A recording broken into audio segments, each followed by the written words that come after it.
Zovem se Leon Horvat, igram obran. Za mene je nogomet dio života i sreća. Najdraži igrači su mi Van Dijk i Sergio Ramos.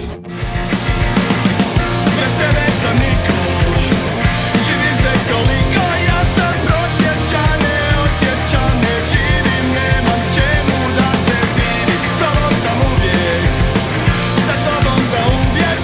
Za mene je nogomet ljubav, sreća i dio mog života. Moje grudi govor, sada tebe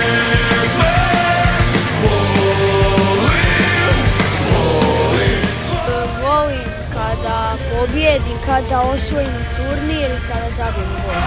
volim.